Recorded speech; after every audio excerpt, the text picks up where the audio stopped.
नमस्कार, स्वागत आहे तुमचं माझ्या नीताज किचन यूट्यूब चॅनल मराठीमध्ये. तर आता आषाढी एकादशी येणार आहे. तर प्रत्येकाच्या घरी हा उपवासाचा पदार्थ तर बनणारच आहे. उपवासाचा पदार्थ म्हणजे साबुदाण्याची खिचडी किंवा भगरीचा भात अशा प्रकारे. तर आता तुम्ही भगर आणि साबुदाण्यापासून हे नरम, वरून कुरकुरीत, आतून नरम आणि शेंगदाण्याची चटणी ही रेसिपी नक्की ट्राय करा. खूप छान होते आणि घरातील सगळेच जण खूप आवडीने खातात.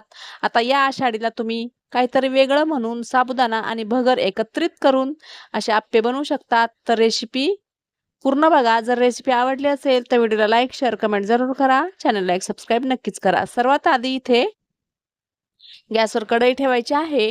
कढईमध्ये 1 वाटी साबुदाणा आपल्याला भाजून घ्यायचा आहे. साबुदाणा निवडून घ्यायचा. त्यानंतर इथे भाजून घ्यायचा आहे.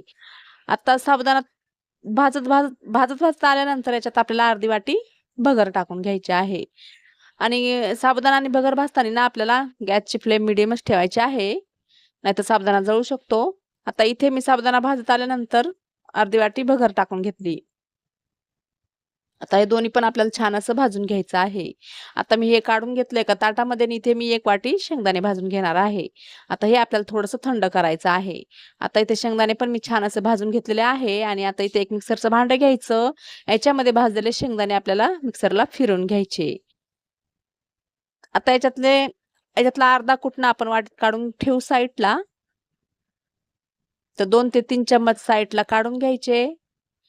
जर तुम्हाला चटणी जास्त बनवायची असेल शेंगदाण्याची, तर तुम्ही शेंगदाणे थोडे जास्त भाजू शकता.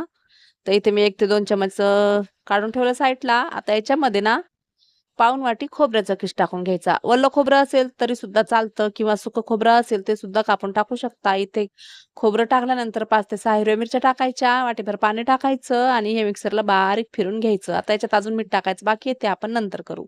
आता इथे हा साबुदाणा आणि भगर पण थंड झालेला आहे. आता याला मिक्सरला आपल्याला फिरवून घ्यायचं आहे. म्हणजे जास्त बारीक सुद्धा करायचं नाही आणि आबडधोबड पण करायचं नाही. रवाळ याचं पावडर बनवून घ्यायचं. बघू शकता अशा प्रकारे. आता हे ठेवू आपण साईडला. आता इथे 2 बटाटे घ्यायचे आहेत आणि याचे साल काढून घ्यायचे. मी बटाट्याचे साल काढून घेते. बटाट्याने ना खूप छान टेस्ट येते या अप्प्याला. तर नक्कीच बटाटे सुद्धा टाकून बघा याच्यामध्ये. आता इथे हे बटाटे मी साल काढून घेतली आहे. त्याला धुवून घ्यायचं आणि या बटाट्याला आपल्याला आता किसून घ्यायचं आहे. तर बटाटे मी किसून घेते किंवा मग ना तुम्ही शिजवून पण घेऊ शकता हे बटाटे. पण कच्चे घेतले तरी सुद्धा चालतं. तर इथे मी आता किसून घेते. 2 बटाटे किसून घेतले. आता लगेच आपल्याला याच्यामध्ये हे वाटून घेतलेलं भगर आणि साबुदाण्याचं पावडर टाकायचं. हा शेंगदाण्याचा कूट बाजूला ठेवला होता ना, तो टाकून घ्यायचा. पाऊण वाटी ते 1 वाटी दही टाकायचं. चवीनुसार मीठ टाकायचं आणि याला छान असं मिक्स करायचं. आता इथे जर तुम्हाला ताक टाकायचं असेल, तर तुम्ही ताक सुद्धा टाकू शकता दह्याच्या ऐवजी.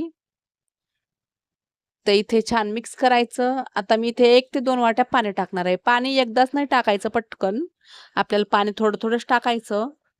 एकदाच जर पाणी टाकलं तर मिश्रण पातळ होईल, अप्पे येणार नाहीत. त्यामुळं पाणी थोडं-थोडंच टाकायचं. इथे मी 1 वाटी पाणी पहिले टाकून घेतलं आणि मिक्स करून घेतलं. आता इथे मी अजून 1 वाटी पाणी टाकून घेणार आहे. तर 1 वाटी मी पाणी टाकलं आणि परत याला आता मिक्स करून घेणार आहे.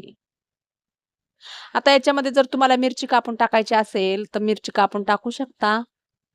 पण इथे मी चटणी बनवलेली आहे, म्हणून मी मिरची नाही टाकणार याच्यामध्ये. तुम्हाला जर हे चटणी नसेल बनवायची, नुसतंच खायची असतील, तर तुम्ही याच्यात मिरची कापून टाकू शकता किंवा वाटून टाकू शकता.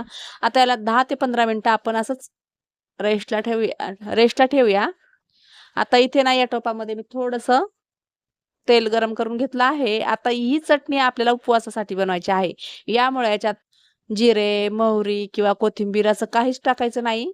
फक्त थोडंसं तेल गरम केलं मी आणि हे वाटून घेतलेली चटणी त्या तेलामध्ये टाकली. चवीनुसार मीठ टाकलं. पातळ किती पाहिजे त्यानुसार पाणी टाकायचं आणि चटणी ठेवायची साईडला. चटणी रेडी झालेली आहे आणि 15 मिनिटानंतर बघू शकता हे पण छान फुगलेलं आहे पीठ. म्हणजे आपण मिश्रण बनवलेलं आहे. आता याच्यात चिमूटभर सोडा टाकायचा आहे. आता तुम्हाला जर सोडा नसेल टाकायचा तर तुम्ही स्किप सुद्धा करू शकता. तर इथे मी थोडासा चिमूटभरच सोडा टाकला आणि थोडंसं पाणी टाकलेलं आहे परत. आता याला छान असं मिक्स करून घ्यायचं. आणि गॅसवर गरम होण्यासाठी मी आप्पे पात्र ठेवलेलं आहे.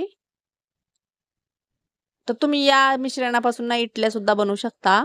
इडली पात्र घ्यायचं, त्याला थोडंसं तेल लावायचं आणि हे मिश्रण टाकून 5 ते 10 मिनिटं वाफ देऊन घ्यायचं. इडली तयार होते. तर तुम्ही उपवासाच्या इडल्या सुद्धा अशा प्रकारे बनवू शकता. पण मी ते आप्पे बनवत आहे. आता मी ते गॅसवर आप्पे पात्र गरम होण्यासाठी ठेवलं होतं. त्यामध्ये मी थोडं-थोडं सर्व तेल टाकून घेतलं. आता तेल किती टाकायचं, थोडं टाकायचं की जास्त ते पण तुमच्या आवडीनुसार. कुणाला तेल जास्त आवडतं, कुणाला कमी आवडतं ते त्यानुसार.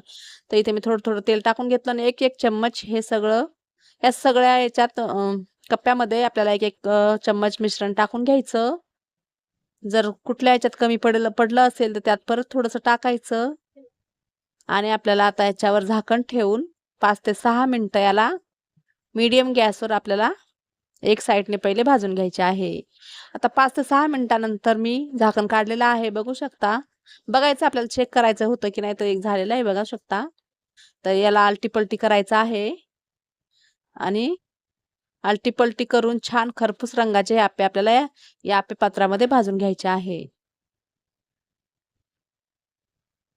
बघू शकता मी आलटी-पलटी केलेले आहेत. आता परत झाकण ठेवायचं. 2 ते 3 मिनिटं आपल्याला वाफवून घ्यायचं. आता झाकण काढलं. आता हे आप्पे रेडी झालेले आहेत. तर याला काढून घ्यायचं. आता एक-एक मी काढून घेते आणि हे आप्पे पात्र आपण गॅसवर ठेवलं ना, तर जेव्हा मध्ये असतात ते 2-3 कप्पे ना, ते लवकर होतात. म्हणजे साईडला असतं तिथपर्यंत ही गॅस ना, म्हणजे जे गॅसची आच असते, म्हणजे जे जाळा असतो तो पोहोचत नाही. त्यामुळे साईडला थोडंसं कच्चं जर राहिलं ना, तर ते आपण मध्ये टाकायचे आणि ते पण भाजून घ्यायचे.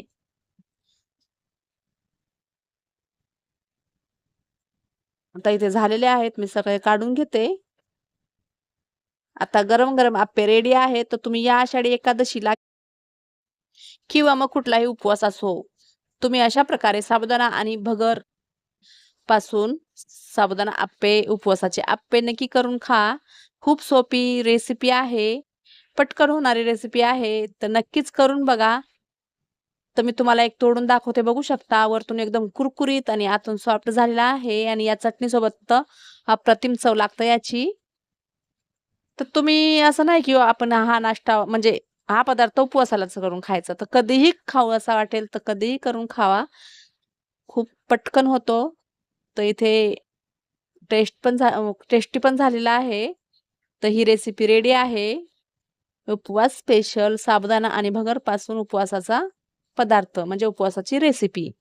तर रेसिपी पूर्ण बघा. तुम्हाला जर रेसिपी आवडली असेल तर व्हिडिओला लाईक, शेअर, कमेंट जरूर करा. चॅनलला एक सबस्क्राईब नक्कीच करा. चला तर भेटूया परत एका नवीन व्हिडिओमध्ये नवीन रेसिपी घेऊन. बाय. जय महाराष्ट्र.